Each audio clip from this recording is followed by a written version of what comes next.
If you've ever found yourself, one evening, wandering down a quiet street in the rain, looking for somewhere to take shelter, you'll know what a blessed relief it is to find such a place as Rain Day Antiques. It hoves into view between two residential buildings. A beautiful double-fronted store with a big window on either side of the entrance. The windows are divided up into square panes, and the glass between the metal bars is ever so slightly wavy, giving the place a dream-like quality. This quaint little establishment stays open 24/7, if you can believe it, catering to international antique connoisseurs who might arrive at any hour and casual passers-by. Which of these categories you fall into, well, that's up to you. On a night like tonight, when the street lamps are fuzzy halos and the rain starts coming down harder so that your footsteps make little slaps and squelches on the sidewalk, there's nothing more welcome than the misty orange light seeping through the antique store's steamed-up windows, and its weather-beaten old sign hanging above the doorway, now creaking a little in the damp breeze, that says, "Come on in, we're open."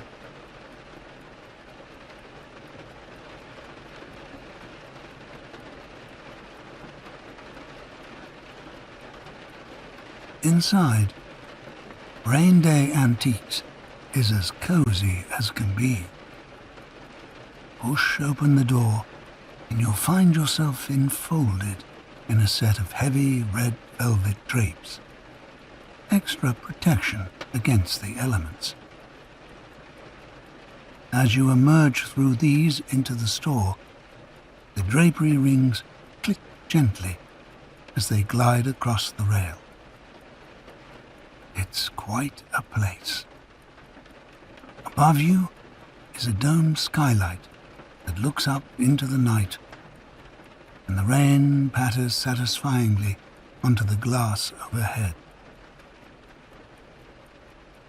There's plenty of space to move around, but every surface is piled high with curios, ornaments, and works of art. To the left of the door is a brass umbrella stand, and above it a set of coat hooks. So feel free to unburden yourself of any damp layers and take this chance to really relax. The owner of this charming emporium is a middle-aged man named Henry, a dapper and hirsute gentleman who is sitting quietly in the corner of his kingdom, reading a newspaper. Henry is the kindest man you could ever hope to meet. He's a true listener, and there are very few people you can say that about. If you ever chose to confide in him, you can be sure he'd listen carefully until the end. Then he'd say something very simple, but very wise. Something that would let you know everything's going to be okay. Now, as you enter, he nods at you graciously with an unobtrusive hospitality that says you're welcome to browse in peace for as long as you like. But if you need him, he's right here.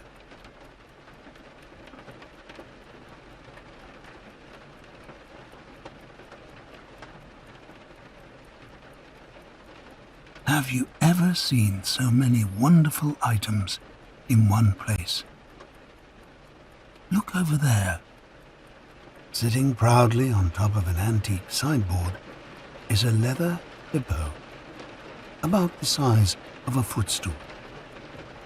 But if anyone actually went so far as to rest their feet on this hippo's gently curved back, where a neat seam runs along it, well, that would seem very unkind. More likely, you'd want to give this hippo a little pat from time to time. Try it.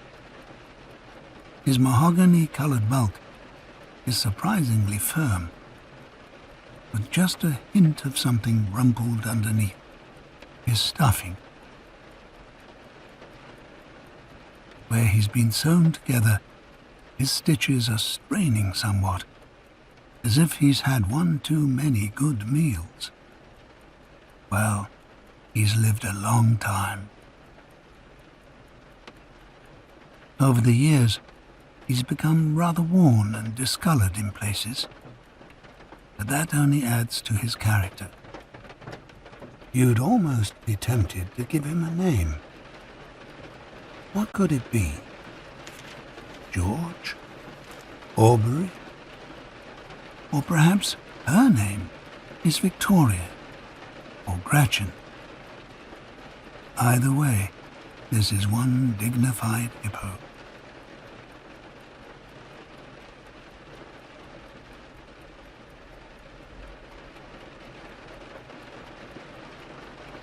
There's something so comforting about pottering around in here while the rain is rushing down outside. Henry, the proprietor, is playing a little light classical music in the background. It's hard to tell where it's coming from. Perhaps from the gramophone you can see sitting on a cabinet just behind Henry.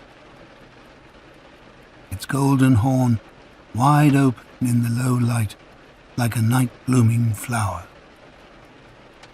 But no, the record resting on the turntable is still, so the music must be coming from some digital source.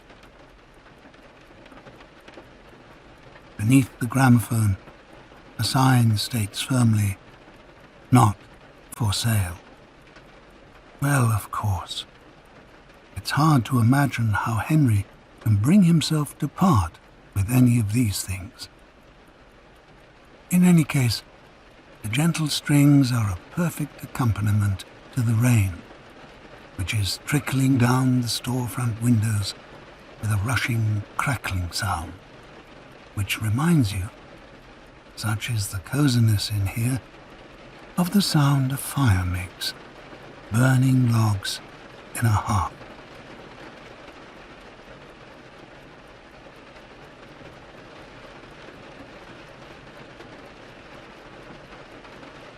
The store smells of old books and radiators with a slight freshness, where the scent of rain is rising from your wet umbrella as it drips into the stand. Every so often, the lights of a car streak through the window, illuminating the darker corners of the store. In that moment, you see a row of leather-bound books and a fine folding room screen.